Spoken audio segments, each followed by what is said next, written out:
It began with a disappearance, but not the kind the police investigate. One quiet morning in Connecticut, a son returned from a family trip and found his house completely empty. No furniture, no photos, not even the refrigerator magnets his child had made. Only one thing remained on the marble counter, a folded piece of paper that read, "I took back what was mine." Within hours, the neighborhood was whispering. Did his 72-year-old mother lose her mind? Or had she just woken up from a lifetime of being used? What followed was a story that shocked an entire community. A story of betrayal, greed, and a revenge so calculated it could have come straight from a courtroom thriller. Because behind this quiet grandmother's calm smile was a secret fortune, a hidden plan, and a burning desire to reclaim her dignity. Stay with us. What you're about to hear will make you question what family really means, and how far a mother will go when the people she loves the most turn her into a prisoner in her own home. This is The Mother Who Took Everything Back. The call came at 8:42 on a Sunday morning. David Carter's voice shook with fury. "Mom, what the hell did you do?" From her new apartment on the 45th floor overlooking the Hudson River, Miriam Carter, retired principal, widow, and until recently, live-in grandma, listened calmly. Her reflection in the glass was pale, but unflinching. "Good morning, sweetheart," she said. "How was your trip?" "Don't play dumb, Mom. The house is empty. The furniture's gone, even the beds. What's happening?" "Oh, that," Miriam answered almost kindly. "I simply removed what belonged to me, and the rest was disposed of." "Disposed of?" David's voice cracked. "You can't do that. That's our home." "No, dear," she said quietly. "It's mine. Your father left it to me. You just never bothered to ask." In the background, another voice screamed Emily, the daughter-in-law. "Tell her she's insane. Tell her she's going to make us homeless." Homeless. The word almost made Miriam laugh. "You know, Emily," she said, her tone still even, "it's funny you'd use that word. Because last month, when you and David left me at that train station after the family spa trip, I guess you thought I wouldn't survive a night alone either." There was silence. Then shuffling. Then quietly, "Mom, what are you talking about?" "I'm talking about the moment I realized," she said, "that I wasn't a member of your family anymore. I was your housekeeper, your free babysitter, your invisible servant." The air thickened on the other end. David said nothing. "Do you remember that chore chart Emily put on the fridge last spring?" Her voice softened, almost pitying. "The one where my name was written in red ink under everything?" "Mom, that was just a joke." "No," Miriam interrupted. "That was the truth. And the truth is, I finally stopped laughing." She looked out at the river. It shimmered under the pale morning light, cold, endless, and free. "Mom, you can't just—" "I already did," she said. "And David, this is only the beginning." Because what Miriam's son didn't know, what not even her lawyer had fully revealed yet, was that hidden inside her late husband's will was a secret that would change everything they thought they owned. A secret worth millions. A secret she had kept buried. Until now. Stay with me, because what Miriam does next will turn a simple act of revenge into the most shocking family reckoning you've ever heard. Before the empty house, before the phone call, there was the refrigerator. It was the last thing Miriam ever expected to destroy her peace. Not a scream, not a fight, just a sheet of paper taped under a cartoon magnet. A household chore chart. At first glance, it was innocent. Columns labeled David, Emily, Henry, and Grandma. Next to everyone else's name, 2 or 3 small boxes. But next to hers, a solid wall of red marker. 20 lines. Every task, every responsibility. Underlined, twice. And in neat cursive letters, Emily had written, "Everything." Miriam Carter, 72 years old, retired high school principal from New Haven, just stared at it. For a full minute, her mind refused to understand. She had survived decades of teenagers, budget cuts, and broken parents, but this was something else. She waited until dinner to ask, as politely as she could, "Emily, sweetheart, is this some kind of joke?" Emily didn't even look up from her phone. "Oh, not at all. You have so much free time now, and we thought it'd give you a sense of purpose." David chuckled nervously beside her, the way husbands do when they know something is wrong but fear their wives more than the truth. Miriam smiled faintly and said nothing, but something inside her tilted. A quiet click, the sound of a door closing in the back of her heart. Over the next few weeks, that click grew louder. Emily began sighing whenever Miriam entered the room 7 times a day on average. David stopped making eye contact. And when friends called, Emily would step into another room, lowering her voice to a whisper. Most people would have ignored it, but Miriam had spent 40 years studying teenagers. She knew when someone was lying. Then came the first real humiliation. Henry, her 7-year-old grandson, accidentally mentioned it one afternoon while playing with his toy car. Mommy said Grandma might live somewhere else soon. Somewhere else? Miriam repeated. He nodded, distracted, like a fun place with other old people. A nursing home. The word didn't need to be said aloud. That night, Miriam lay awake, staring at the ceiling, the house that once felt warm now breathing cold air against her skin. Her son's laughter echoed from downstairs, light, careless, young. Emily's voice joined it. Then a door shut, and Miriam realized that laughter didn't include her anymore. A week later, David came to her after dinner. He was nervous, tugging at his sleeves like a boy about to confess. "Mom," he said softly, "there's something we wanted to talk to you about." "Of course," she replied, setting down her teacup. "Money or marriage?" He blinked. "Neither, it's a trip. We were thinking of taking a weekend off. Family time. You, me, Emily, and Henry." Her face brightened, fragile with hope. "Oh, how lovely." David nodded quickly. "We were thinking the Blue Valley Spa in the Poconos. Emily's parents might come too." "The Poconos," Miriam repeated, her smile dimming just slightly. "Oh, her parents as well?" "Yeah, they insisted," he said a little too fast. And from the kitchen, Emily's voice floated out, sweet and sharp. "We just thought you could use some rest, Miriam, a chance to slow down." The way she said slow down felt wrong, like a curtain closing. But Miriam wanted to believe. She always did. Maybe this was an olive branch. A real family trip. She spent the next few days preparing, pressing her best blouse, polishing her old suitcase, even packing a small gift for Emily's mother. The morning they left was pale and cold. Henry clapped his hands, thrilled. But when Miriam placed her bag by the trunk, Emily frowned. "Oh, could you put that all the way in the back?" she said, pointing to a dark corner beside a dirty blanket. Miriam hesitated. "It might get damaged there." "It'll be fine," Emily said briskly. "It's only one night." Only one night. The word slipped under Miriam's skin like a needle. But Henry's small hand found hers, and he grinned up at her. "Grandma, sit next to me." So she did. And for a while the road hummed beneath them like any normal trip. Until she saw Emily's reflection in the car window texting someone. A faint smile on her lips. Just before Emily tilted the phone away, Miriam caught a glimpse of the message. "Everything's on schedule." Her stomach dropped. Schedule for what?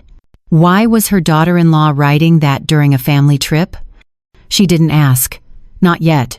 She just stared out at the endless trees, the mountains rising like dark witnesses around them, and wondered what exactly was being planned.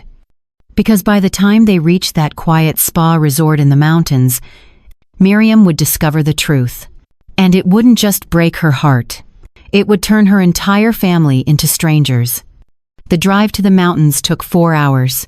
Outside, the trees flamed orange and gold with early October, their colors burning brighter the higher they climbed. Inside the car, not a single word was spoken for miles. Miriam Carter sat quietly in the back seat beside her grandson Henry, pretending to read the road signs, pretending not to notice her daughter-in-law Emily tapping away on her phone.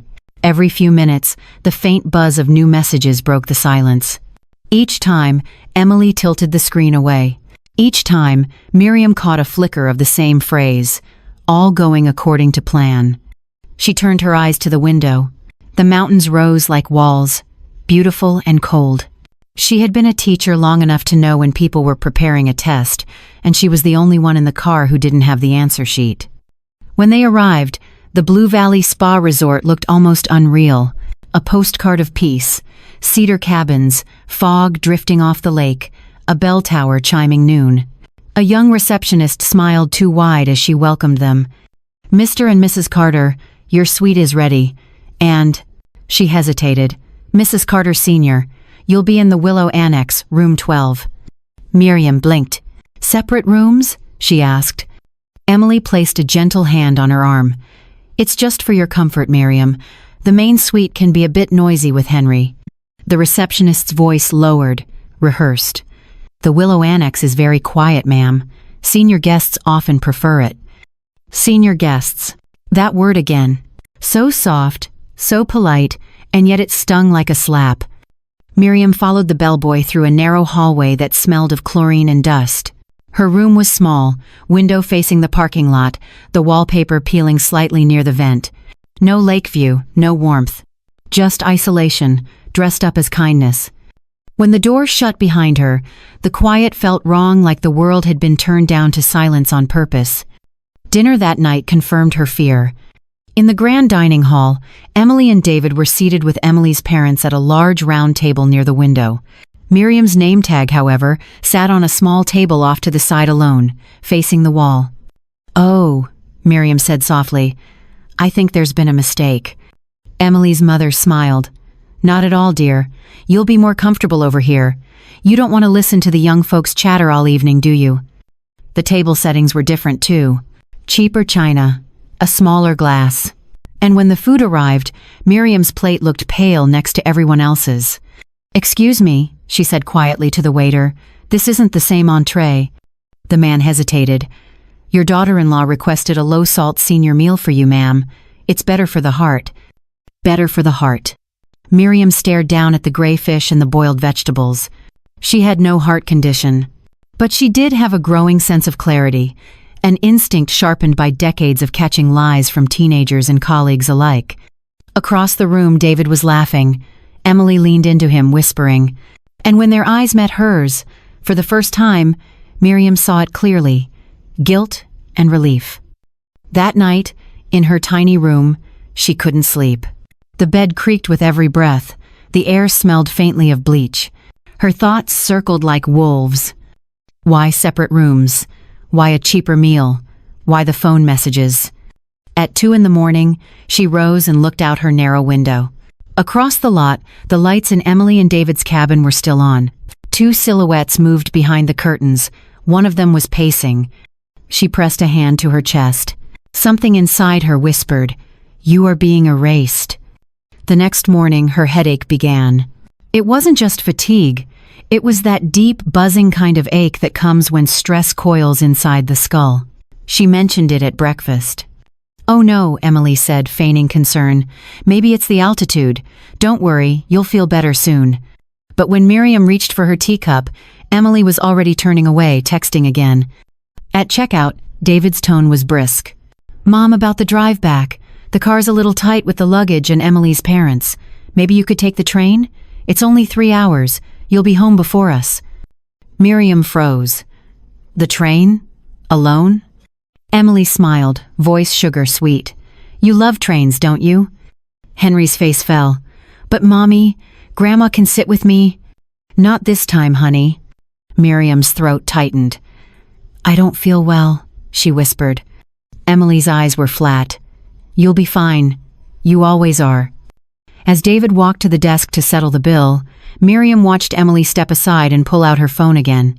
Her voice was low, but in the still lobby, every word carried. "Yes, it's done. She's taking the train. We'll change the locks this afternoon, finally getting rid of the problem." Rid of the problem. The world seemed to tilt. Miriam turned slowly toward the window, her breath shaking. Outside, the mountains stood indifferent. Inside, everything she'd believed about her family began to collapse, one quiet truth at a time. She realized she wasn't simply unwanted. She was being erased methodically, completely, like someone deleting a name from history. And as Miriam stood there, trying to steady her breath, she heard one last line from Emily's whispered call, a line that froze her blood completely. "Don't worry, by tonight she won't have a home to come back to." They did not push. They did not shout. They simply smiled and walked her to the door. At the resort lobby, the bell above the glass entrance chimed each time the cold mountain air slipped in. Somewhere outside, a fountain kept talking to itself, water spilling over stone as if nothing important were happening. Inside, the receptionist folded maps for strangers, the coffee machine hissed and cooled, and a grandmother felt the world she had built tilt beneath her feet. "Mom, the station is just down the hill," David said, pointing through the window as if pointing could pass for kindness. "You will love the ride. It is scenic." Miriam Carter stared at the printed ticket he had placed in her hand. A single trip, one way. A departure time circled in blue ink. The paper felt hot, then icy, then unreal. "I am not feeling well," she said. The words came out small, as if they had to squeeze past something lodged in her throat. "I have a headache." Emily smiled the way people smile when they have already turned away in their minds. "Altitude," she offered. "Besides, you love trains, do you not? It will be an adventure." Across the lobby, little Henry saw the suitcase at his grandmother's feet and started toward her. Emily's hand landed on his shoulder, feather light and absolute. "Give Grandma space," she murmured. They walked her out together. Not arm in arm, but close enough for the security cameras to record an image of care. The station sat beyond the pines, a wooden platform with a clock that ran a minute slow, and benches that remembered winter. The mountains, tall and indifferent, leaned over everything like old judges with tired eyes. At the curb, David reached for the suitcase. "We will drop you here," he said. "Traffic is bad." He could not meet her eyes. "Text me when you get on." Miriam heard the line Emily had whispered on the phone an hour earlier. By tonight, she will not have a home to come back to. She set her palm flat on the suitcase handle, steadying it. "I will be fine," she said. It surprised her that it was true. Fine did not mean painless. It meant present. It meant awake. Emily bent and pressed a dutiful kiss near Miriam's temple, the way an actor hits a mark. "Travel safe," she said. "And please do not worry about the house. We will handle everything." "We will handle everything." The phrase fluttered like a dark bird against the inside of Miriam's chest. For months, that word had lived next to her name on the refrigerator chart. Everything. The laundry, the cooking, the pickups, the groceries, the afternoons that stretched like slow rope, the evenings that bled into dishes and homework and apologies that never arrived. Everything. The car door shut with a padded thud. The taillights blinked, bright as small lies, and then the vehicle rolled away, shrinking between pines, swallowed by a curve in the road. Miriam stood with her suitcase, the platform sighing under its own weight. Saturday. The bench was a plank of cold truth. She placed the ticket upon her knee and smoothed it with the side of her hand. The clock over the platform's roof ticked, each second a measured footstep toward a future she had not chosen but would not refuse. The air tasted of iron and leaves. A young couple at the far end of the platform shared a thermos and a secret, their laughter low and private. A man in a hunting jacket scrolled through his phone with a thumb that looked tired of deciding. Somewhere, a child asked a question about clouds and was shushed. Miriam felt sweat collect at the nape of her neck, a slow line of heat wandering downhill. The headache pulsed, insistent. She closed her eyes and breathed the way she had taught frightened students to breathe. In and then out, count to 4, add another 4, make room for air. When she opened her eyes, the mountains were still there, unpersuaded. She tried to stand and sat back down. The world tilted 2 degrees and then corrected itself. She reached for the water bottle in her purse. Her hand brushed a small familiar rectangle in the inner pocket. A card, thick, cream-colored. A name embossed years ago when paper still believed it could promise something permanent. Not yet, she told herself. Not because she doubted what had to happen, but because she wanted to understand it from the inside first. What does it take to leave your mother on a platform and drive away? What does it take to watch the person who raised you become a logistical problem, a schedule line, a burden to be handled? A horn sounded in the distance, a low note that rolled through the trees. The train approached as if it had all the time in the world. The wind changed direction. Miriam's hair lifted a fraction, a gray crown stirred by something larger than weather. Memories arrived in fragments, uninvited and precise. David at 5, asleep on her chest, the weight of his small back a warm promise. David at 13, angry and silent, a storm she learned to sit through. David at 22, shaking as he handed her the first ultrasound image and said, "Mom, I am going to need you."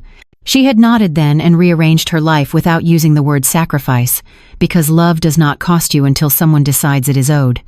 She thought of Emily's chart again, of red lines marching like bars on a cell, of a word written under her name by a hand that had not earned the right to ask anything more of her. Everything. There are many kinds of theft. Some involve locks and midnight and sirens.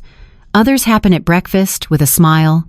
Others happen in the heart, quiet as dust settling on a piano no one plays anymore. The train pulled into view, steel and glass and authority. It groaned as it slowed, the sound of a hard-working animal who will not ask what it is pulling. The doors opened with a sigh. Passengers spilled and gathered, a choreography of arrivals and departures that belonged to no one and everyone. Miriam rose. Her legs felt older than they had yesterday. She lifted the suitcase and stepped forward, each footfall a small contract with herself. You are here. You are able. You are not who they say you are. On the threshold, she paused and looked back down the road where the car had disappeared. A thought came, stern and calm. If someone can abandon you without shame, they have already left you long before the front door closed. She found a seat by the window. The fabric smelled faintly of dust and rain. The platform slid past as the train began to move, the wooden posts ticking like metronome marks. She watched the resort fall away, then the lake, then the spill of trees. The mountains turned to hills, the hills to fields, the fields to an industrial edge where the earth had been asked to carry more than it should and did not break. Her phone vibrated once, a message from David. 2 words, be safe. She typed a reply. 4 words, call your lawyer, then deleted it. Let silence do the talking for a change, she thought. Let silence be the mirror. She pressed her forehead to the glass, felt the cool and the speed, and let the motion arrange her thoughts into a line instead of a snarl. She would reach the city in 3 hours. She would need to decide where to go. She would need to decide who to be. The conductor passed, clipped her ticket, and moved on with the bored authority of a man who had seen every version of human sadness and knew they all fit into the same timetable. Beyond the window, a graffiti mural flashed by, a fist made of flowers. She smiled despite herself, strength and tenderness, both. That would be the task. Her purse shifted against her hip. The card in the inner pocket pressed like a heartbeat. She took it out and turned it in her hand. The name was there, steady and unblinking, a lighthouse in thick weather. Keith O'Connor, counselor at law, her late husband's best friend, a man who knew where certain papers lived and what those papers meant when the kindness ran out. Miriam slid the card back into the pocket and lifted her chin. She was not ready to call. Not yet. Not until she had said goodbye to a version of herself that would not be returning from these mountains. It is a strange thing, she thought, to bury a role while the body is still warm. Mother as servant, grandmother as solution, woman as inventory. Fields turned to neighborhoods.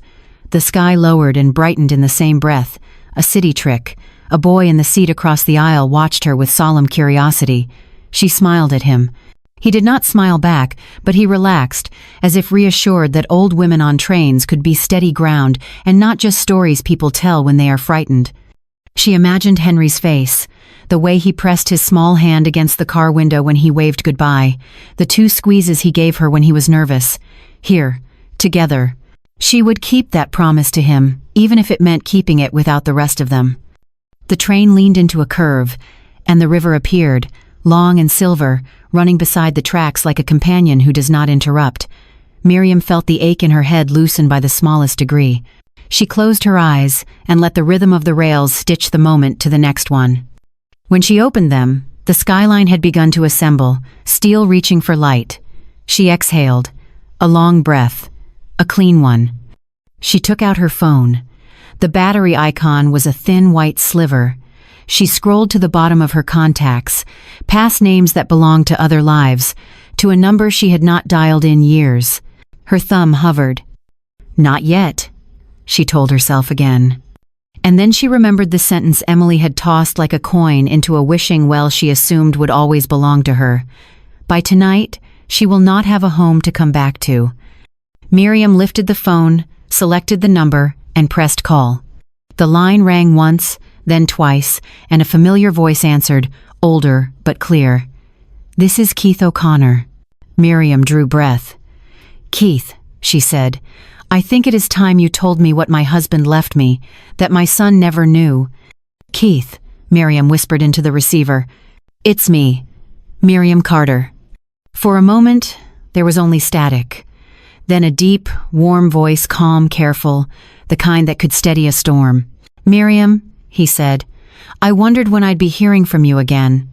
The words carried a kind of quiet recognition, as though he had been waiting for this moment for years. The train wheels hummed beneath her, steady as a heartbeat. "I need to see you," she said. "It's urgent." He didn't ask for details. "Not yet. I'll clear my schedule. Where are you?" "On a train," she answered, her voice a little steadier now. "Headed back to New York. I'll be at the terminal by 1:30. "I'll send a car," Keith replied. "And Miriam, whatever's happened, remember, your husband trusted me for a reason." She hung up and stared at the reflection in the window. For the first time in months, her eyes looked like her own again. When the train slowed into the city, the world changed tempo. Steel replaced trees, noise replaced silence. The skyline rose like something alive.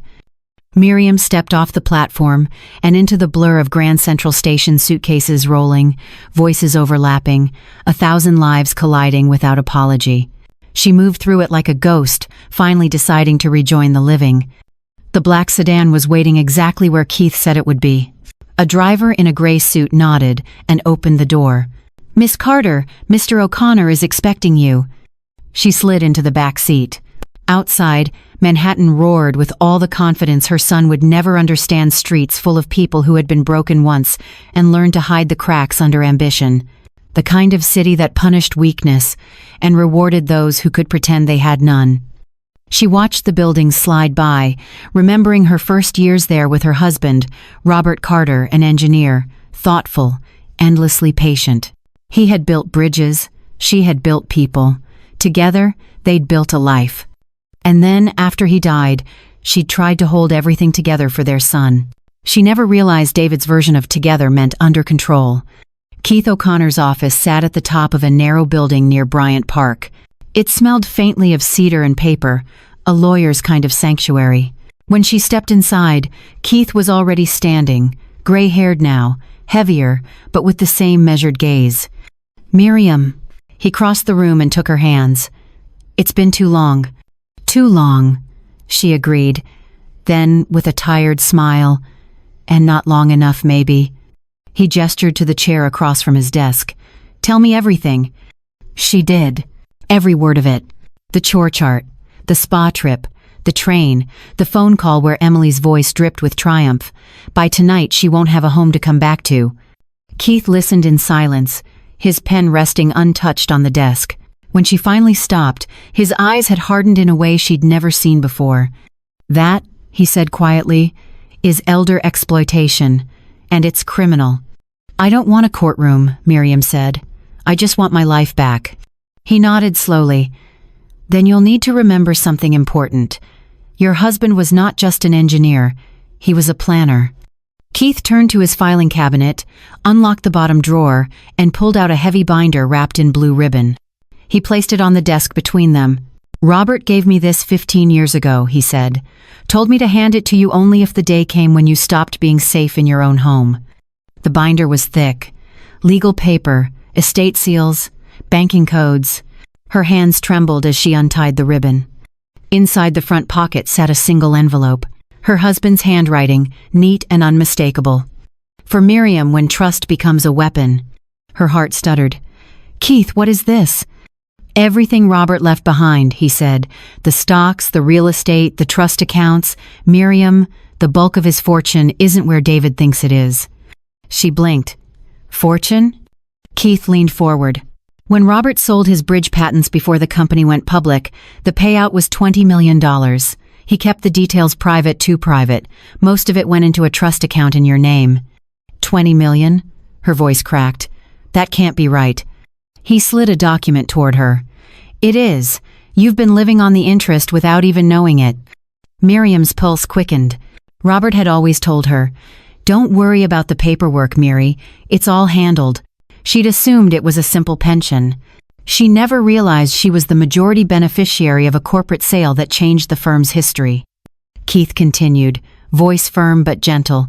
David was only ever given access to a small secondary fund less than 5%. He's been managing crumbs thinking it's the cake. Miriam sat back, stunned. So he doesn't even know? Keith shook his head. He knows about the crumbs. He doesn't know the bakery exists. For a long moment, neither spoke. Outside, a siren wailed through the city streets. Inside, the silence felt like armor finally being fitted to the right body. Keith poured her a glass of water. Miriam, he said, you've been living under their control for too long. You have the means to change everything. The house, the accounts, even legal guardianship of your grandson if you wish. Her eyes flicked up sharply. Guardianship? Keith nodded. Given your financial stability and the evidence of neglect, it's possible. Miriam thought of Henry's small hand on the car window, 2 squeezes, his tearful whisper, Grandma, why aren't you coming home? Something in her heart cracked not with pain, but with purpose. Keith studied her face. What do you want to do, Miriam? She looked down at the binder, the ribbon now coiled beside it like a shed skin. I want them to see what happens, she said slowly, when the person they thought was weak stops pretending to be. That night, back in her hotel room, Miriam couldn't sleep. The city outside pulsed like a living thing. She opened the binder again, tracing her husband's handwriting across the first page. There, beneath a column of signatures and notarized seals, was her name. Next to it, Primary Trustee. She whispered the words aloud. Primary Trustee. The sound felt powerful. Final. Her phone buzzed on the nightstand. A message from David. Mom, can we talk? Emily's upset. Please don't do anything crazy. We just need time to figure this out. She stared at the screen until it dimmed. Then she placed the phone face down beside the binder. If they wanted time, they'd have plenty of it. Because tomorrow morning, the locks on their house, the house she owned, would begin to change. And that was only step 1. But Miriam didn't yet know the most shocking part of her husband's plan. That hidden in those same documents was a clause written in his own hand, one that would give her far more power than she ever imagined. The city had not yet woken when Miriam Carter opened her eyes. She lay still in the quiet hotel room, the early light from Fifth Avenue bleeding across the ceiling in thin gold lines. For a long moment she did not move. She listened to the hum of air vents, the distant roll of a delivery truck, the steady rhythm of her own breathing.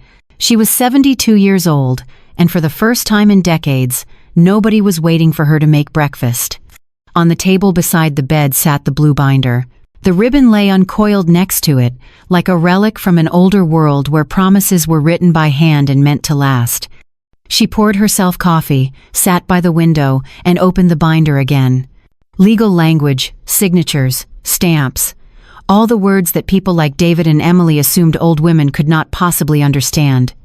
But she had spent a lifetime reading between the lines, report cards, teacher evaluations, marriage vows, lies told with good intentions. And as she turned each page, that old skill began to come alive again. Page after page of numbers, holdings, trust funds, property deeds. Until halfway through, she saw it. A thin sheet of paper wedged between 2 notarized documents. Different paper stock. Different handwriting. Her husband's. At the top, addendum, private provision. Her heart stopped for a beat. Then she began to read. In the event my wife, Miriam Carter, becomes the target of undue influence, coercion, or emotional neglect by any family member, all property titled jointly or by inheritance shall revert to her name exclusively. She will have sole discretion over distribution, guardianship, and sale of assets without contest. At the bottom, one sentence written in blue ink. Miri, if they forget who built their home, remind them. Her hand trembled. She pressed her fingers against the page as if to feel his presence there, steady as ever. He had known. Somehow, Robert had known this day would come. The air in the room thickened, heavy with the weight of something enormous, power mixed with grief, justice braided with loss. Miriam closed the binder and leaned back in her chair, staring out the window at the waking city. Down below, people were already rushing, briefcases, buses, horns, the small madness of New York at 8 in the morning. To them she was invisible, another gray-haired woman sitting in a window, maybe waiting for nothing. They had no idea that the woman behind the glass had just discovered she owned not only her future, but the right to rewrite her family's story. At 9:30 sharp, Keith O'Connor arrived, carrying coffee and a legal pad. He had the look of a man who had seen too many families destroy themselves over too little truth. "Morning, Miriam," he said. "You didn't sleep, did you?" She shook her head. "I was reading." He placed the coffee in front of her. "And?" She turned the binder toward him, tapping the page with her husband's handwriting. He saw it coming, Keith. Every bit of it. Keith adjusted his glasses, scanned the addendum, and exhaled slowly. "I'll be damned," he murmured. "He gave you absolute authority. This clause overrides every other claim." "Meaning?" "Meaning," he said, "David and Emily have no legal right to anything. Not the house, not the accounts, not even access to your pension. And if they attempt to interfere again, you can issue a formal restraining order." Miriam stared at him. "He made me untouchable." Keith nodded. "He trusted you to know when to use it." She closed the binder gently, as if sealing a secret. "Then it's time." He leaned forward. "What do you want to do first?" Miriam looked past him, out the window at the cranes and rooftops catching sunlight. "Reclaim the house," she said, "then decide who deserves to walk through its door." Keith smiled faintly. "You sound like a woman with a plan." "I am," she replied, "and this time it's mine." That afternoon they began. Phone calls, authorizations, signatures that carried the weight of entire histories. The property transfer went through in less than 3 hours. The trust accounts shifted into her sole control by evening.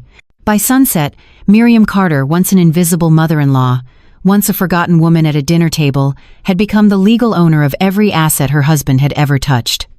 She did not celebrate. She simply sat on the hotel balcony with a notebook in her lap and began to write. Not a will, a plan.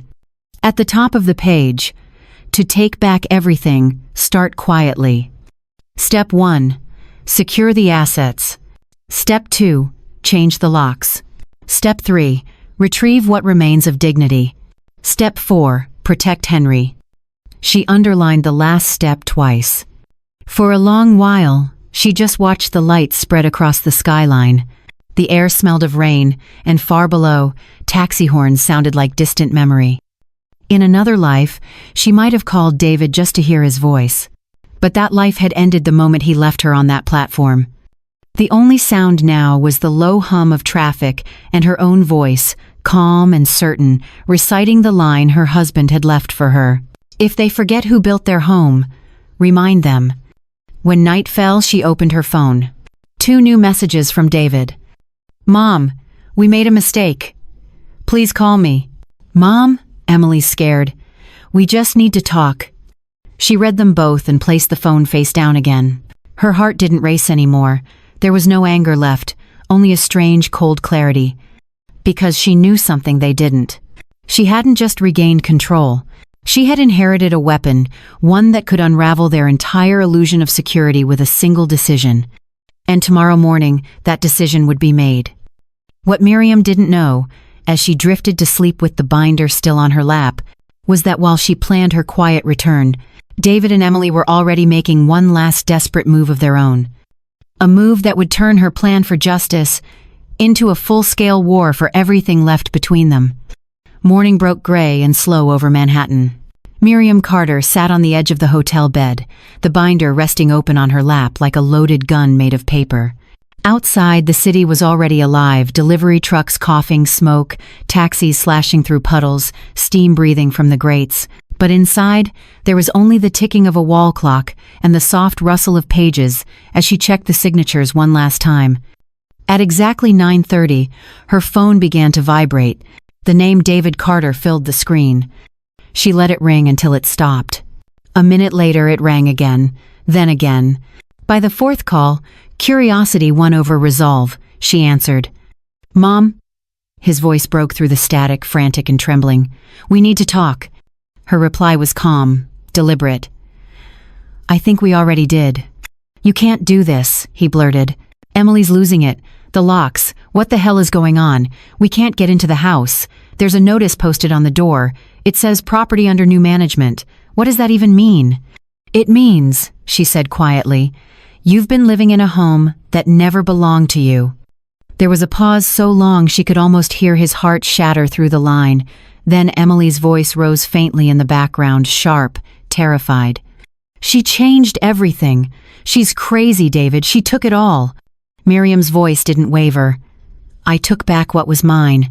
While her son and his wife were unraveling, she had spent the past 24 hours moving like a chess player across the board of her own life. At Keith's firm, a locksmith company had been hired under quiet legal authority. The locks were changed, the utilities rerouted, the accounts unlinked from David's name. By morning, the property registry had updated, owner Miriam Carter. Now, sitting in the sunlight that slid through the curtains, Miriam felt a stillness she hadn't known since before her husband's death. But peace is a fragile thing. It never lasts long when money and pride are still on the table. That afternoon, Keith called. "Miriam," he said, his tone clipped, "I've just received an email from your son's attorney." "Already?" she asked. "They're filing for temporary injunction of eviction," he replied, "claiming you're not of sound mind." She laughed an actual laugh, dry and disbelieving. "Of course they are." Keith sighed. "It's a standard tactic. They'll argue you're acting irrationally, perhaps even under stress or cognitive decline. It's cruel, but not uncommon." "So they're calling me insane." "They're calling you inconvenient," he corrected. "The rest is theater." She exhaled slowly. "Then let's give them a show." By evening, she was back at her new apartment overlooking the Hudson. The city glittered like spilled mercury below. On the counter sat the folder of her late husband's trust, next to a smaller envelope Keith had handed her that morning. Inside, official documentation verifying her mental competency, dated just last month, her routine checkup results, signed by her physician, clear as daylight. She smiled to herself. The irony was almost poetic. Her own son had forgotten she'd built her entire career on documentation, precision, and timing. The phone rang again. Same name. She let it go to voicemail. Then another call, this time from an unknown number. She hesitated, then answered. "Miriam Carter?" a woman's voice said, crisp, controlled. "This is attorney Lisa Cheng. I represent your son and his wife. We'd like to discuss an amicable settlement."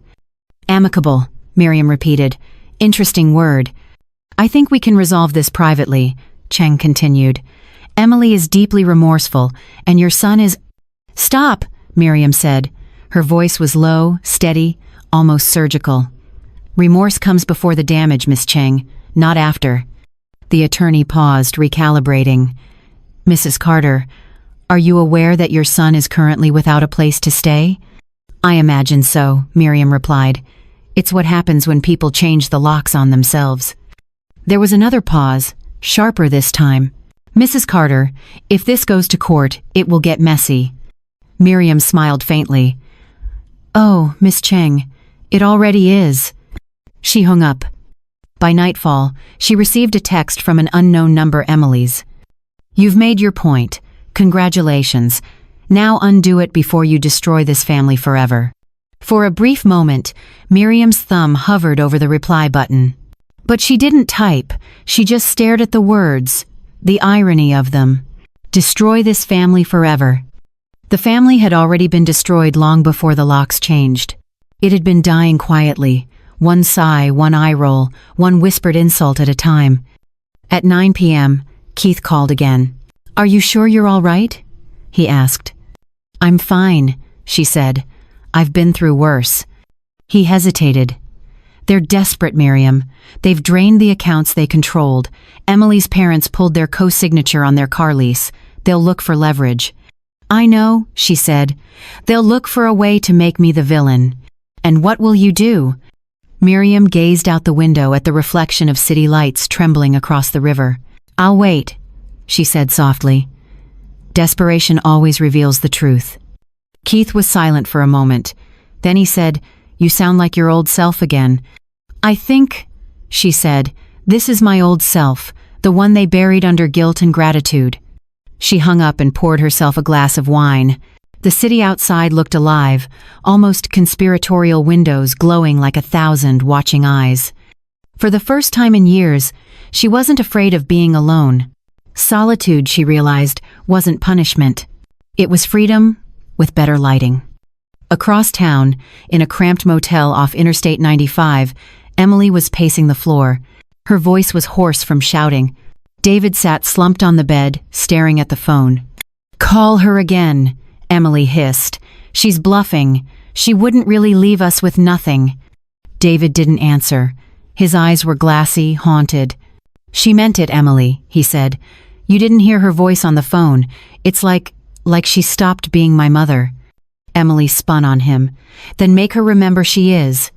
He shook his head. "You don't understand. She's not the same woman we used to control." Outside, rain began to fall against the window, slow and relentless.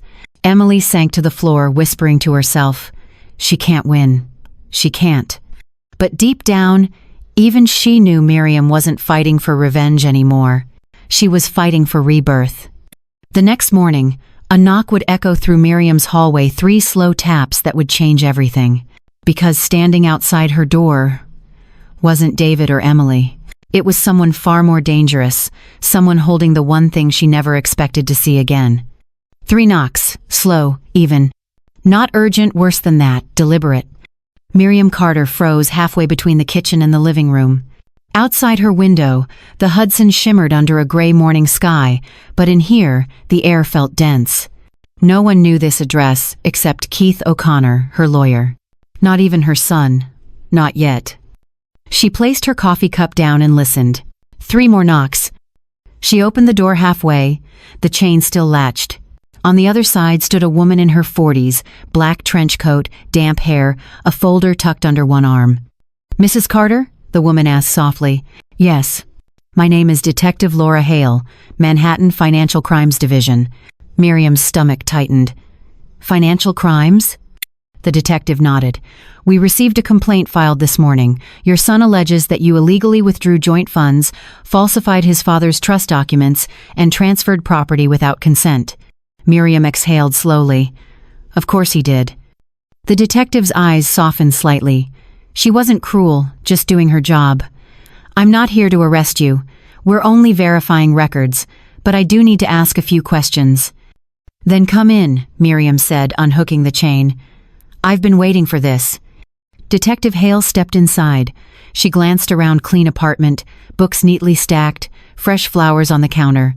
Not the chaos of a criminal. "Beautiful view," she said quietly. "It reminds me there's still something larger than pride," Miriam replied. The detective smiled faintly and opened her folder. "Your son claims the signatures in these documents are forged. He says his father's estate couldn't possibly have left that much to you alone." Miriam almost laughed. "He's right about one thing. It surprises people how much a woman can be worth when she's no longer underestimated." Hale's gaze lingered on her face, searching for arrogance, finding only exhaustion wrapped in steel. "Do you have evidence that the funds and property transfers were legitimate?" "I have more than that," Miriam said. She crossed to her desk and retrieved the blue binder. "I have my husband's handwriting." She opened the binder, showing Hale the addendum, the private clause written in blue ink, signed, notarized. The detective leaned closer. "This was written by your husband?" "Yes. 15 years ago. My attorney has the original on file." Hale examined it carefully, tracing the embossed notary seal with her thumb. "Your son didn't know about this?" "No," Miriam said. "He didn't bother to look." Hale sighed, closing her folder.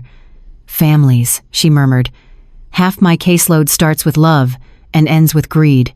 Miriam's eyes flicked to the detective's badge, catching the reflection of morning light. "Detective," she said quietly, "my son is angry because I stopped giving him control. That's not a crime." "I know," Hale said, "but anger tends to find a legal language." They spoke for nearly an hour. Miriam recounted everything: the spa, the train, the abandonment, the phone call she overheard. Hale's expression hardened with every detail. When it ended, she stood, closing her notebook. "Mrs. Carter," she said, "off the record, I believe you. Thank you. But your son and his wife are not going to stop here. If they can't take your money, they'll take your name. Expect reporters, maybe even social workers. They'll try to make you look unstable." Miriam's jaw tightened. "Then I'll let them look.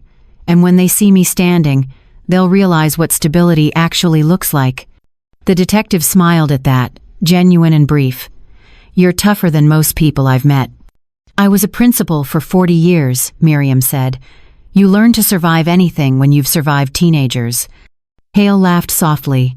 Then her expression changed. "One last thing," she said. "When we ran your file this morning, something came up. An anonymous envelope was delivered to the station for you. No return address. The handwriting looked old-fashioned." She reached into her coat pocket and produced a small envelope, sealed with a wax mark the color of blood. Miriam took it slowly. The initials pressed into the wax made her breath catch. R.C. Her husband's initials. The detective tilted her head. "Recognize it?" Miriam nodded. "Yes, but my husband's been dead for 15 years. "Maybe you should open it," Hale said gently. Miriam's fingers trembled as she broke the seal. Inside was a single sheet of paper, yellowed at the edges, written in Robert's careful handwriting. "Miri, if you are reading this, then the storm I feared has come. You'll know what to do with what I left you, but there's one more thing you must find. Look where we first started over. Trust no one else." No signature, no date. Just that cryptic message. Her pulse began to race. Where we first started over. To anyone else it would have meant nothing. But to her, it meant one thing only. The small lake house upstate, the one they had sold years ago after his illness. "Mrs. Carter?" Hale's voice broke through her thoughts. "Are you all right?" Miriam folded the letter carefully, her mind already spinning. "Yes," she said quietly, "but I think my husband just sent me back to the beginning." After the detective left, the apartment fell silent again. Miriam sat at her desk, staring at the envelope. The red wax seal lay cracked beside it, the initials staring up like an accusation and a promise all at once. She thought she had finished this story, taken back what was hers, sealed the wounds. But maybe her husband's final message meant there was something even bigger beneath the surface. Something worth protecting, or something worth uncovering. That night, as Miriam packed a single suitcase and slid the old letter into her coat pocket, a question burned louder than any fear. What could her husband have hidden in that lake house, and why did he want her to find it only after she lost everything? The road north cut through the fog like an old memory trying to find its way back. Miriam Carter hadn't been this far out of the city in years. Her hands gripped the steering wheel as if she could steady time itself. The letter sat on the passenger seat beside her, folded neatly inside a plastic sleeve, her husband's words looping across the yellowed paper. "Look where we first started over. Trust no one else." She replayed that phrase in her head with every mile. First started over. That wasn't their first home, not even their honeymoon cabin. It was later, after the miscarriage, after Robert's first heart attack, when they almost lost everything and decided to rebuild. A tiny lake house near Silver Birch, New York. 2 rooms, a fireplace, a deck that leaned a little too far toward the water. It was where they'd said, "This time we'll do it right." And now, 15 years after his death, that place was calling her back. The air grew colder as she climbed into the hills. The GPS lost signal halfway through the forest road, and Miriam had to rely on memory, the shape of the turns, the way the trees seemed to arch together overhead like old cathedral ceilings. When she finally saw the rusted mailbox, her heart squeezed. The nameplate was still there. Carter. Half buried in moss. Forgotten, but not gone. She parked and stepped out. The smell hit her first. Pine, rain, and something older like damp wood, soaked in time. The house was smaller than she remembered. The white paint long peeled to gray, the porch sagging under the weight of seasons. Still, it stood. She pushed open the door. The hinges cried out and the sound seemed to echo into the trees. Inside, the dust floated in slow motion through shafts of light. Everything was as they had left it. The small bookshelf, the coffee mug still on the counter, the photograph of them standing by the lake, two people who had believed the future would be gentle. But the envelope's words repeated in her head. "Look where we first started over." She searched room by room, touching the familiar things with unfamiliar hands. The smell of cedar lingered faintly in the closet, mixed with something else, paper, maybe. She ran her fingers along the back wall until she felt a seam in the wood paneling. A false board. She pressed. It shifted. Behind it, wrapped in a layer of old newspaper, was a small metal box, the kind Robert used to keep for his bridge designs. On top of it, a single word etched in faded ink. Miri. Her breath caught. She lifted it carefully and carried it to the table. The lock was rusted but loose, a gentle twist, and it opened. Inside, under a sheet of parchment, lay a small collection of documents, bank seals, notarized pages, and at the bottom, a USB drive sealed in wax. She unfolded the parchment first. It was another note, written in Robert's neat, deliberate script. "If you are reading this, Miri, then what I feared has come true. I saw the way David was changing, the way Emily looked at you. I tried to protect you with the trust, but there's more they could destroy if they ever found it. This drive contains records from my final project. You may not understand its value, but others will, and some will kill for it. It isn't money, Miri, it's leverage. Keep it safe. Trust only Keith." Miriam sat back in her chair, her pulse thudding in her ears. Leverage? Her husband had worked for the New York Infrastructure Authority before he died. His final project had been a private contract for a series of bridges and floodgates along the Hudson, a project that went dark right before he retired. She remembered him coming home late those nights, tired but strangely quiet. He'd once said, "Some designs aren't meant to be seen." Now she understood. Whatever was on that drive wasn't just about money. It was about something far bigger. Outside, thunder grumbled across the lake. The light dimmed, rain starting to fall in sharp diagonal lines. Miriam wrapped the USB in the parchment and slipped it into her coat pocket. Her phone buzzed, no signal. She cursed softly, tried again. Nothing. She decided to head back before dark. But as she stepped onto the porch, she stopped cold. A fresh set of tire tracks cut through the mud at the bottom of the drive. Someone else had been here. She scanned the tree line, her pulse rising. The wind rattled the branches, but there was no one in sight. And yet she couldn't shake the feeling of being watched, an invisible presence behind the curtain of rain. Her heart began to pound harder. She locked the door behind her, hurried to the car, started the engine. The headlights sliced through the gray, illuminating the narrow road ahead. As she turned the corner, lightning flashed, and for a split second she saw it. A dark sedan parked at a distance, its headlights off. Watching. The drive back to the city felt endless. Every curve of the road seemed to whisper the same question. Who else knows? When she finally reached the hotel, it was near midnight. Her phone flickered back to life, dozens of missed calls. From David, from an unknown number, and one from Keith O'Connor, timestamped 2 hours ago. "Miri, call me as soon as you can.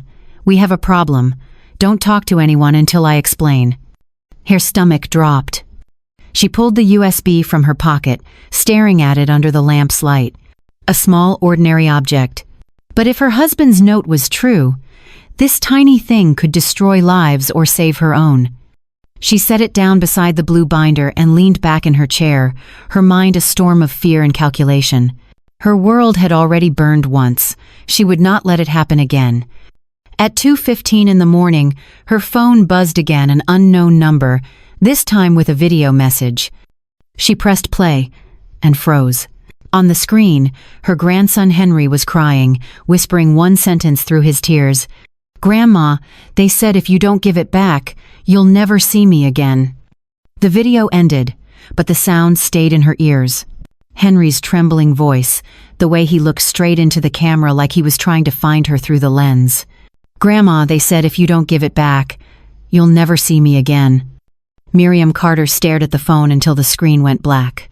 The silence afterward felt like suffocation. Her hands shook as she replayed it again, looking for clues, shadows, backgrounds, reflections. The wallpaper behind Henry was pale blue with small stars. Not a motel. A child's bedroom. Her mind snapped to a memory Emily's sister had a place in New Jersey. Suburbs, two-story house, guest rooms. She picked up the phone, dialed Keith. No answer. Then again. The third time, he picked up groggy, voice rough. Miriam? What time is it? 2:15, she said. They have Henry. The sound of his sheets rustled sharply. What? They sent me a video.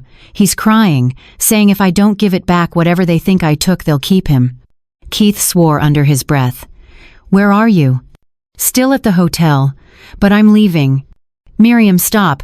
Don't move. Don't call them. If this is Emily. It is Emily, Miriam cut in. She's done pretending to be civilized. He hesitated. Then we need to be careful. This could spiral fast. I'll call Detective Hale. She's still on shift. No police yet, Miriam said firmly. If she panics, she could. Her voice broke. She could hurt him. Keith was silent for a long moment. Then, quietly, all right. What's your plan? Miriam looked at the blue binder on the table, the USB drive beside it, the letter from her husband now creased from being clutched too tightly. I'm going to give her exactly what she thinks she wants, she said, but not the way she expects. By dawn, she was already on the road. The city lights faded in the rearview mirror as she crossed the George Washington Bridge. The sky was bruised with early gray, the kind of light that made everything look like it was holding its breath. She hadn't slept. Her mind replayed every possibility: Emily's desperation, David's silence, Henry's tears. There was no denying it anymore. This wasn't about inheritance. It wasn't even about greed. It was about power, the kind people like Emily could only feel by taking it from someone else. At 6:45, her phone buzzed again. Unknown number. She answered. Emily's voice came through calm, composed, terrifyingly familiar. You got my message. What have you done, Emily? Oh, don't act like the victim, Miriam. You started this. You turned my husband against me. You took everything we had. I'm just balancing the scales. You kidnapped your own child. I protected him, Emily snapped. From you, from the lies, from whatever poison you've been feeding him about me. Miriam's knuckles whitened on the wheel. Where is he? That depends on you, Emily said coldly. You're going to bring what you took, the drive, the files, whatever Robert left you, to the place where you ruined our lives.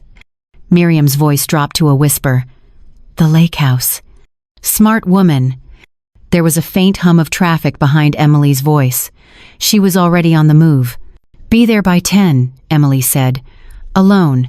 And Miriam, if I see police, or that lawyer of yours, Henry's video will be the last one you ever get. The line went dead. Miriam pulled over to the shoulder, her breath shaking. The lake house again, the place where it all began. She stared at the phone, her pulse pounding so hard she could hear it. For a moment she wanted to collapse. Just let the weight of it crush her. But she could still hear Henry's voice, Grandma, and something in her heart hardened again, the same way it had the night she rode that train home alone. She dialed one number, Keith. He answered instantly. Talk to me. She wants me at the lake house. 10 o'clock. No police. No one else. Jesus, he muttered. That's a trap. I know. Then don't go. I have to. Keith exhaled through his teeth. Then at least let me follow at a distance. Please, you don't have to face her alone. Miriam hesitated. If you come near the house, she'll see you. But, she paused, eyes narrowing in thought. You can wait at the old service road, the one by the boathouse. If I don't call by 11, you call Hale. Miriam, I mean it, Keith, 11 sharp, no earlier. Silence. Then, you're terrifying when you sound this calm. Good, she said, because I'm done being afraid. The drive back felt endless. The rain had stopped, leaving the forest slick and glistening, every branch dripping like a metronome. By the time she reached the lake, it was exactly 9:52. She parked at the edge of the clearing, her headlights cutting across the old porch. A single car was already there, silver, recent model. Emily's. The door to the house stood half open. Miriam stepped out slowly, the crunch of gravel loud in the morning stillness. The USB drive was in her coat pocket, her husband's letter folded against her heart. "Emily?" she called. Her voice echoed through the trees. Inside came the reply. She entered. The same air, the same smell of damp wood and ghosts. Emily stood near the window, hair pulled back, eyes red but cold, and beside her on a small sofa, Henry, tired, frightened, clutching a stuffed bear. "Grandma," he whispered. Miriam's heart broke all over again. "It's okay, sweetheart, Grandma's here." Emily raised a hand. "Not one step closer." "I brought what you wanted," Miriam said, holding up the small USB. "Now let him go." Emily laughed, a sound more brittle than glass. "You think it's that simple? You think this ends because you hand me another secret?" "What do you want, Emily?" Emily's face twisted. "I want my life back. I want my husband back. I want my son to stop looking at you like you're his savior." Her voice cracked into something half rage, half despair. "You took everything, Miriam, so now I'm taking something from you." Miriam's pulse quickened. "You don't understand. That drive isn't money. It's dangerous. My husband left it to protect me." "Oh, stop it," Emily shouted. "You've always got some excuse for why you deserve everything." And then in a single desperate motion she lunged forward and grabbed the drive from Miriam's hand. For a moment, time froze. Rainwater dripped from the ceiling, one slow drop after another.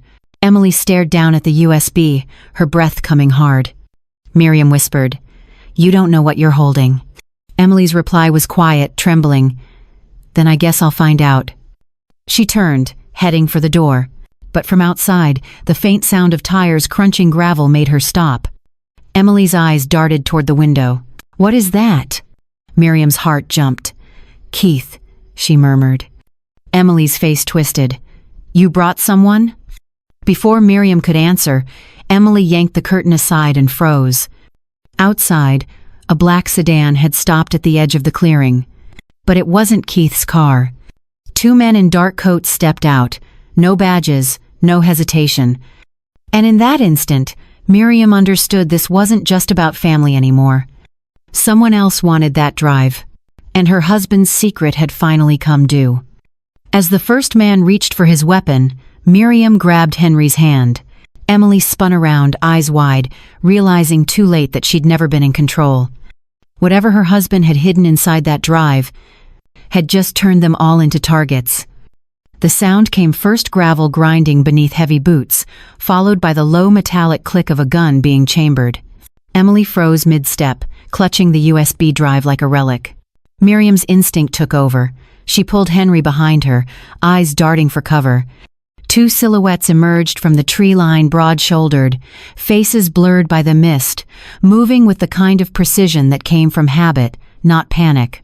They weren't lost hikers. They weren't cops. They were professionals.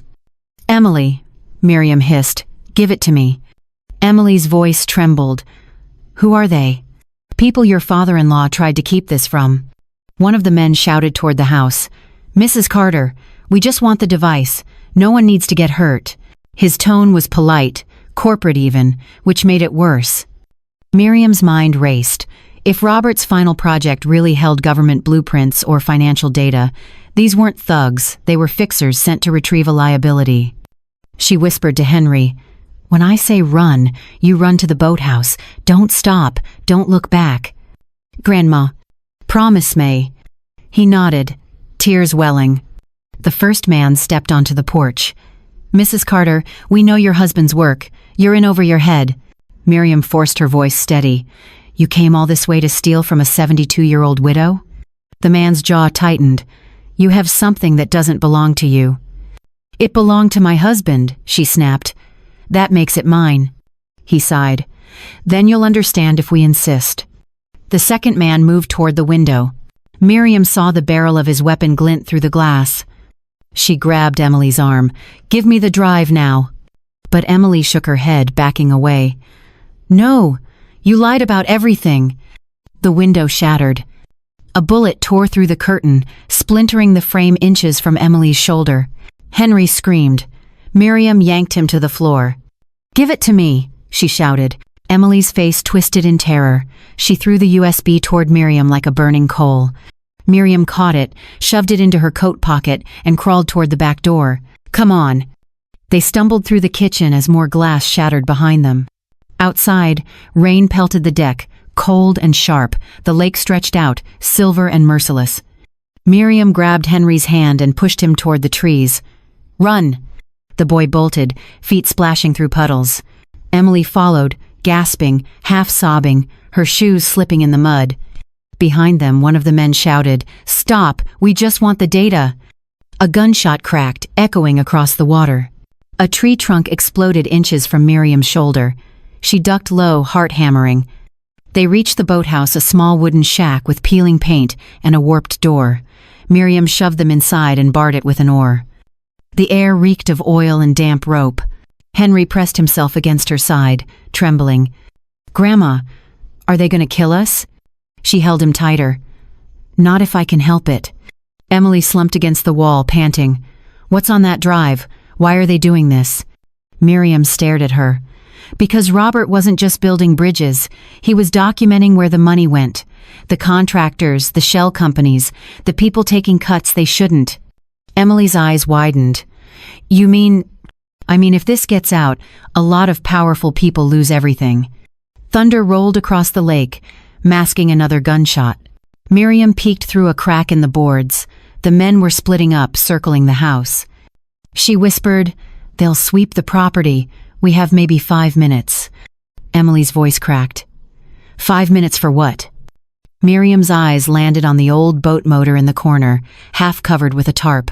"For a distraction." She tore the tarp free, revealing the small aluminum skiff beneath. The motor still had fuel. She turned to Emily. "Can you start it?" Emily nodded shakily. "I think so." "Good. When I tell you, take Henry and head for the far side of the lake. There's a ranger station 2 miles east. Don't stop until you see the road." "What about you?" "I'm staying." Emily blinked. "You can't." "I can. They want me, not him." Outside, footsteps splashed closer. Miriam grabbed a flare gun from the wall, cracked it open, loaded 1 round. When the door rattled, she whispered, "Now." Emily yanked the cord. The motor coughed, sputtered, then roared to life. The noise shattered the quiet like a gunshot. The door burst open, one of the men lunged inside. Miriam fired the flare. A burst of red light exploded in his face, blinding him. He stumbled backward, screaming. Smoke filled the room, acrid and burning. "Go!" she shouted. Emily pushed the boat off the dock, dragging Henry in with her. The motor caught, propelling them into the mist. Miriam ducked behind a barrel, heart pounding, watching the red glow fade over the water. Then she heard the second man shouting orders. "Forget the woman, get the boat." "Perfect." She crawled out through a side window and ran for the woods. Branches whipped her face, mud sucking at her shoes, lungs burning. But she clutched the USB like a lifeline. Behind her, engines roared. The chase had begun. By the time she reached the ridge overlooking the lake, the boat was just a faint shape in the fog. Miriam dropped to her knees, gasping, rain mixing with tears she didn't realize she was shedding. She pulled out her phone, 1 bar of signal. Keith's name lit the screen. She hit call. He answered instantly. "Miriam, where are you?" "At the lake. They found us. 2 men armed. Emily and Henry are on the water." "Stay where you are," he said. "Hale and I are on our way. 15 minutes. 15 might be too long," she whispered. A twig snapped behind her. She turned too late. A shadow moved through the rain. Cold metal pressed against her neck. "Mrs. Carter," a voice murmured, calm and almost polite. "Let's not make this ugly. Hand over the drive." Miriam's grip tightened. "You'll have to shoot me." "I was hoping you'd say that," he replied. The rain fell harder, drowning the world in noise. Somewhere on the lake, Henry's small voice called out for his grandmother. While on the shore, a single gunshot shattered the silence. The gunshot cracked through the mist, then vanished into the roar of rain. For a heartbeat, everything went still, no footsteps, no voices, no birds. Just silence thick enough to choke on. Miriam Carter stumbled forward, the smell of gunpowder sharp in the wet air. Her shoulder burned where the bullet had grazed it, just a shallow wound, but enough to jolt every nerve awake. She fell to one knee, gripping the muddy ground, gasping. A figure stepped out from behind the pines. The man's gun still smoked. His face was half hidden under a hood, but his voice was calm, almost rehearsed. "I told you not to make it ugly," he said. Miriam pressed a hand to her wound, forcing herself upright. "You don't have to do this. Whatever you're being paid, it isn't worth it." The man took a step closer, rain dripping off the barrel of his pistol.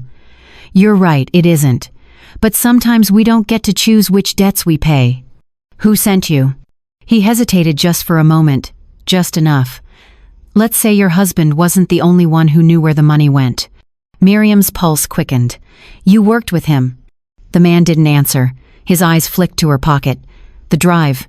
Now." She pulled it out slowly, holding it between her fingers. A small, unremarkable object, slick with rain. He reached for it. And in that instant, she remembered something Robert once told her, years ago, over late-night coffee in this very forest. Always assume someone will come for the truth, so give them what they think they want first. Her hand tightened on the drive. She met the man's eyes. "You don't even know what's on it, do you?" she said. He hesitated. "It's not my job to know." "That's what my son said too," she murmured, and then she threw the drive into the mud between them. The man bent to grab it. Miriam lunged, slamming her shoulder into his chest. The gun fired once, deafening in the rain. The two of them fell hard, rolling through the mud. The pistol slid away, clattering down the slope toward the water. He curses, scrambling after it. But Miriam was already on her feet, blood seeping down her arm, heart pounding like thunder. She snatched the gun first. For the first time in her life, she pointed one. "Stop," she said. He froze. Rain streamed down her face, mixing with tears and blood. "Who are you?" The man straightened slowly, palms open. "No one you'll remember." And then he smiled, a small, regretful smile that chilled her to the bone. "Your husband warned you well." Before she could react, he turned and sprinted into the trees, disappearing into the storm. Miriam stood there for several seconds, gun still raised, chest heaving. Then she dropped it, trembling, and collapsed against a tree. Her phone was still on the ground. She grabbed it, hands shaking, and hit redial. Keith answered instantly. "Miriam, I heard the shot. Are you hit?" "I'm fine," she lied. The drive, he tried to take it. "Did he get it?" She looked down at the ground. The mud was empty. Her stomach dropped. "No," she whispered. "I don't think he did." She tore through the grass, searching, crawling until there, a faint glint of metal near the roots of a tree. She picked it up. The casing was cracked open, rainwater seeping into its edges. "Miriam?" Keith's voice echoed through the phone. "Talk to me." "I've got it," she said, "but it's damaged." "Get back to the road, now. Hale and I are 2 minutes out." When the black SUV finally skidded into view, blue lights flashing faintly behind it, Miriam felt her legs nearly give out. Detective Laura Hale jumped out first, followed by Keith, who ran straight to her. "Jesus, Miriam," he said, grabbing her shoulders. "You're bleeding." "I've had worse," she said through gritted teeth. Hale glanced at the gun on the ground, then at the shattered USB in Miriam's hand. "Is that it?" Miriam nodded. "Whatever my husband was protecting, it's in here." Hale pulled an evidence bag from her pocket, sealed the drive carefully. "We'll have our techs extract what's left." "No," Miriam said. "I need to see it." Hale raised an eyebrow. "Mrs. Carter, please." Keith stepped in. "Laura, let her. She's earned that much." Hale sighed. "All right, but you both stay with me. We do this at the precinct." 2 hours later, they sat in a dim conference room in Lower Manhattan. Rain still streaked the windows. Miriam's arm was bandaged, her clothes replaced with a borrowed jacket. The USB drive, now dried and connected to a secure laptop, blinked once, then came to life. Lines of text scrolled across the screen: financial ledgers, project memos, wire transfers, offshore accounts. All linked to a single name repeated again and again: Aegis Infrastructure Holdings. Hale frowned. "That's a federal contractor." Keith leaned closer. "They've handled billions in government projects. If Robert had evidence of fraud..." Miriam whispered, "He didn't trust them." And then, one file opened automatically, a video, time-stamped 15 years earlier. Robert Carter sat at his old desk, face drawn but steady. He looked straight into the camera. "If you're watching this, it means the people I worked for finally did what I feared. They've buried the truth. And now they'll come for the witnesses. Miriam, my love, if this ever reaches you, it's because I failed to stop them. You'll know what to do. Tell the world what we built and what they tried to hide." The video cut to black. For a long moment, no one spoke. The room seemed to hold its breath. Keith whispered, "Good God." Hale turned to Miriam. "If this gets out, it could blow open half of Washington's infrastructure contracts." Miriam sat very still. Her husband's voice still echoed in her head. "Tell the world what we built and what they tried to hide." She finally looked up. "Then let's finish what he started." As Hale prepared the official report, Miriam slipped her husband's final letter from her pocket. One line caught her eye, a line she had missed before. "The truth will free you, Mary, but it will cost you everything." And deep down, she knew the cost hadn't even begun. By the time Dawn returned to New York, the world already knew her name. The story broke just after 4 in the morning. Whistleblower's widow exposes billion-dollar corruption in federal infrastructure deal. Within hours, Miriam Carter's face lined, tired, but unflinching, was everywhere. CNN, Reuters, BBC, even local tabloids. They called her the widow who brought down the bridges. Reporters gathered outside her apartment, cameras flashing as she stepped onto her balcony for a breath of air. Down below, one shouted, "Mrs. Carter, did you know what your husband was hiding?" Another yelled, "Is it true your son tried to steal the documents?" She didn't answer. Not because she couldn't, but because every word now carried the weight of consequence. Inside the precinct's media room, Detective Hale was already drowning in calls. "Federal auditors, Justice Department, Homeland Security," she said, flipping through folders. "Everyone wants a piece of this." Keith O'Connor looked exhausted, his tie undone, his voice rough from too much coffee and too little sleep. "They'll come after her next," he said. "You know that." Hale nodded grimly. "There's a warrant out for Aegis Holdings, 2 executives already in custody, but the people above them, those names haven't surfaced yet. If they think Miriam has more, she's not safe." Keith's jaw tightened.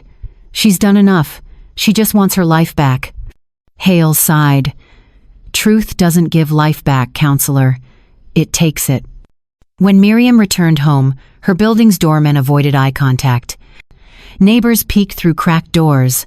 Fame felt less like justice, more like radiation, slow, invisible, corrosive. Inside, the answering machine blinked red. 12 new messages. David's voice came first. "Mom, please. Everything's ruined. Emily's gone. The cops took the car. I just need to talk. Please answer." The second was angrier. "You destroyed our lives. You think the government's going to protect you. You think you're some kind of hero. They'll use you and toss you away like trash." Then a pause. A new voice, calm, unfamiliar, too smooth. "Mrs. Carter, this is Agent Randall from the Office of Special Investigations. We'd like to debrief you privately about your husband's materials. Call us back at this number." She played it twice. Something in that voice, too polite, too careful, felt wrong. At 2:30 that afternoon, Hale arrived with 2 unmarked cars and a team of plainclothes officers. "Pack a bag," she said simply. "You're being relocated. Witness protection until the hearings are over." Miriam stood by the window, staring down at the street.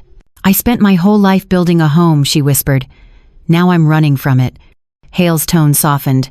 "You didn't run. You stood still while the truth caught up." Keith entered behind her, carrying a stack of legal folders. "Your testimony's scheduled for Thursday. Senate committee. Closed session. You'll be under federal guard." Miriam smiled faintly. "You make it sound safe." He met her eyes. "I make it sound official. Safe is another matter."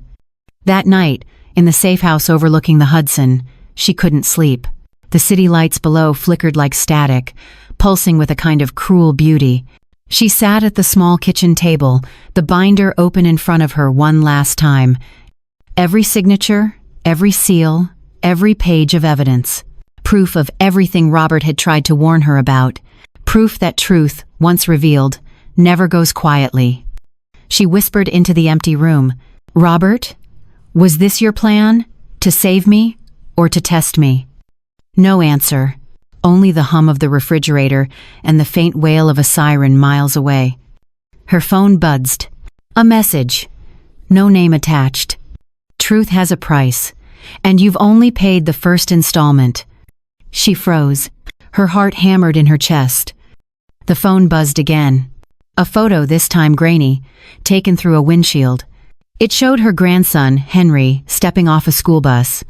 "Laura!" she shouted, running for the hallway. Hale burst out of the adjoining room, gun drawn. "What is it?" Miriam handed her the phone. Hale's face went pale. "Where did this come from?" "No sender, no number, just that." Hale swore, then turned toward the door. "We're moving him now. I'll call child protection detail." Keith appeared seconds later, eyes wide. "What happened?" "They found Henry," Hale said flatly. "Whoever's behind Aegis isn't finished." Miriam's voice broke. "They're going after my grandson again, just like before." Keith placed a hand on her shoulder. "We'll keep him safe. I promise." Miriam looked up at him, tired, fierce, unblinking. "No," she said softly. "I will." Outside, thunder rolled across the skyline again, distant but growing. Miriam turned to the window, watching the lightning fork through the clouds. The truth had freed her, yes, but now it was coming to collect. And she wasn't sure she could pay the price twice. The rain hadn't stopped since dawn. It fell in sheets across Riverside Park, blurring the world into gray and silver, washing color out of everything except memory. Miriam Carter stood beneath an umbrella, her coat soaked to the knees, her heart beat louder than the thunder above. 10 o'clock sharp, just as the message said. Across the empty playground, a man waited on a bench. No umbrella, no movement, just a dark figure against the fog. Detective Hale's voice echoed in her earpiece, low and tense. "Visual confirmed. 15 yards out. We've got eyes from the van. If he makes a move, we move." "No," Miriam whispered. "Not yet." "Miriam, this isn't a negotiation. You're walking into a trap," Miriam finished. "I know, but I've lived in traps my whole life. I can recognize the difference between one meant to kill and one meant to test." She stepped off the path. The wet grass soaked her shoes. Each step toward the man felt heavier than the last. When she stopped 5 feet away, the man finally looked up. He was older than she expected, 60, maybe. Elegant suit, expression calm, eyes like frozen glass. "Mrs. Carter," he said quietly, "thank you for coming. Where's my grandson?" "Safe." He gestured to the briefcase beside him. "For now." Miriam's eyes flicked toward it. "You work for Aegis." He smiled faintly. "I am Aegis." His voice was measured, deliberate, the kind that made obedience sound reasonable. "My name isn't important, but you need to understand something. Your husband was a good man, idealistic. He didn't see the world for what it is. You've seen it now." Miriam's jaw clenched. "He believed people like you should answer for what they built." "Answer to whom?" the man asked softly. "To the same government that funded us? To the voters who never wanted to know how their bridges got built as long as they stood up on time?" He leaned forward, hands folded. "You have something that could burn everything down. People, projects, entire economies. And for what? Moral clarity? There's no such thing, Mrs. Carter. Just leverage." Miriam's voice dropped to a whisper. "That's what Robert said." "Yes," the man said, "and that's why he had to die." The air went still. The rain seemed to pause mid-air. Her throat tightened. "You killed him." He tilted his head slightly. "We removed a liability. He had evidence. You have his legacy. You've already done more damage in 2 days than he managed in a lifetime." Her fingers trembled, but her eyes didn't move. "What do you want?" He gestured toward the briefcase. "You return the files, every copy, every duplicate. You retract your testimony. You disappear quietly. In exchange, the boy goes home." "And if I don't?" The man sighed. "You're a teacher, Mrs. Carter. You know actions have consequences." In the surveillance van a block away, Hale's voice was sharp. He just admitted murder on live feed. We move now. Keith grabbed her arm. Wait, she's stalling him. She's going to get herself killed. Not if she's still got the copy, Keith muttered. She always plans 2 steps ahead. Back in the park, Miriam studied the man in silence. You said Robert was idealistic, she said softly. You're wrong. He raised an eyebrow. Oh? He was a realist. He just believed reality could still be fixed. Before the man could answer, Miriam's phone buzzed in her pocket. She didn't look down, but she knew who it was. Henry. Her heart lurched. The man smiled. You can answer if you like. Miriam took a breath and pressed speaker. Grandma? Henry's voice came, small, scared. They said you can come get me now. Her chest tightened. I'm here, sweetheart. Please, he whispered. Come soon. Then the line went dead. The man's voice was soft. See? He's waiting. Miriam's hand slid inside her coat. So am I. She pulled out a second USB drive identical to the first and placed it on the bench between them. Here, she said. This is what you wanted. He stared at it, then looked back at her. Why so cooperative? Because I'm tired. He picked up the drive, turning it in his fingers. You did the right thing. Did I? She asked. He smiled. You saved your family. She smiled back, calm, almost kind. Funny. That's exactly what Robert said right before he backed up everything to a federal cloud server. The man's face changed. What? She stepped back. Check your watch, she said. It's 10:35. In the van, Hale's voice crackled over the radio. Upload confirmed. Multiple agencies are pulling the files live. Every outlet's getting it. The man's composure cracked for the first time. What did you do? Miriam's eyes burned, with something between rage and mercy. I stopped pretending to be afraid. The man stood, his calm gone. You just destroyed the country's infrastructure division. No, she said. I just cleaned it. He reached into his coat. But the park exploded with shouts. Federal agents, hands where we can see them. Hale's team moved in fast boots, splashing through puddles, weapons raised. The man turned toward her one last time, eyes cold as rain. This isn't over, Mrs. Carter. She held his gaze. It is for you. He lunged. A single gunshot split the air. The man dropped to his knees, a crimson bloom spreading across his chest. Hale stepped forward, gun steady, voice calm. Target down, secure the briefcase. Miriam stood motionless, breathing hard, umbrella forgotten at her feet. By noon, the story was everywhere again, only now it had names, faces, bank records. Executives arrested, senators implicated, the country reeling. Miriam sat in the back of the ambulance, blanket around her shoulders, watching the chaos unfold like someone else's life. Keith climbed in beside her, his eyes red. You did it, he said softly. Robert would be proud. Miriam looked down at her hands, steady, clean, trembling only at the edges. I don't know if proud is the word, she whispered. Maybe. Finally free. Then she heard its small footsteps on wet pavement. She looked up. Henry, running. He collided into her arms with a sob, and for the first time in years, she cried too. It's over, she whispered into his hair. It's really over. He pulled back, eyes wide. Are we going home, Grandma? She smiled, tears mixing with rain. Yes, sweetheart, but not the old one. That night, as the rain finally stopped, Miriam stood by her window overlooking the city she had both saved and lost. In the reflection of the glass, for just a second, she thought she saw Robert's silhouette beside her, smiling faintly, as if to say, you finished it. Then the light flickered, and the shadow was gone. But on her phone, a new message appeared. No sender, no number. You exposed one bridge, Mrs. Carter, but there are many more still standing. 3 months later. The city had moved on, at least. That's what the headline said. The Aegis scandal dominated the news cycle for weeks, then bled quietly into the background, replaced by fresher chaos. Politicians resigned, executives vanished, investigations multiplied. And yet, the bridges still stood. Every day, thousands crossed them, never knowing what had been buried in their foundations or who had bled to expose it. Miriam Carter sat alone in a small cafe overlooking the East River. Her coffee had gone cold. She didn't mind. Across from her, Detective Hale stirred her drink absently. "They still talk about you, you know. The widow of Aegis. That's what the networks call you now." Miriam smiled faintly.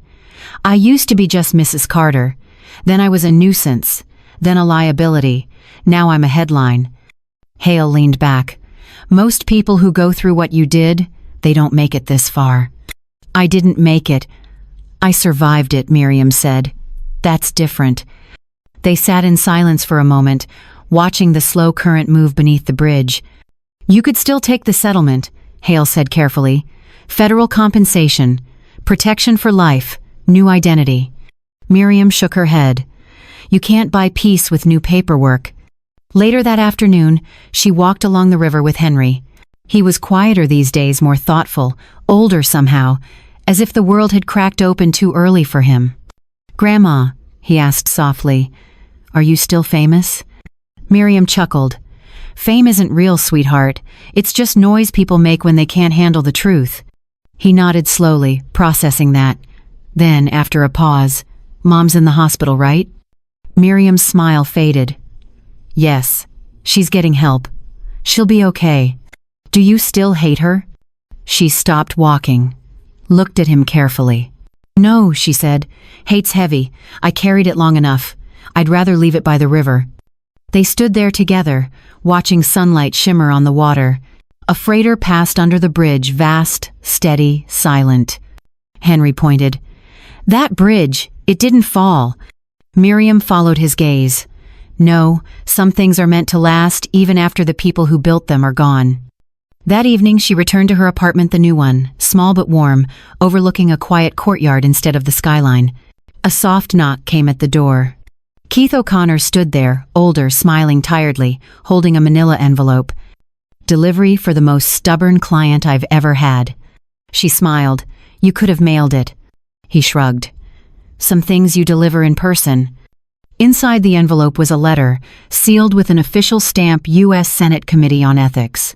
A formal commendation, recognition for her courage in exposing systematic corruption.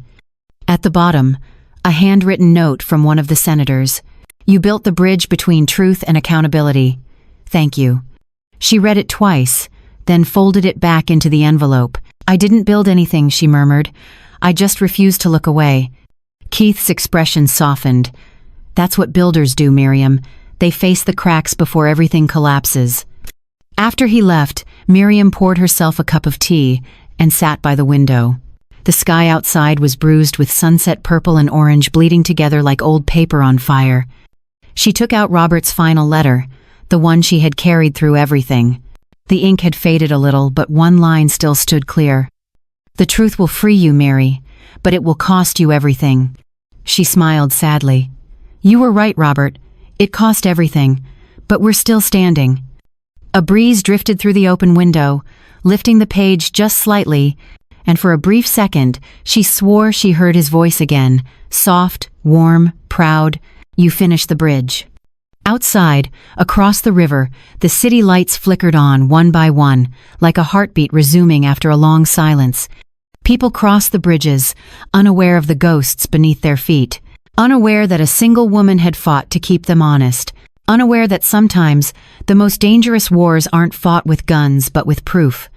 And somewhere in that quiet, Miriam Carter closed her eyes and finally let herself rest. Inspired by true events. For every bridge that stands, there's a truth buried beneath it.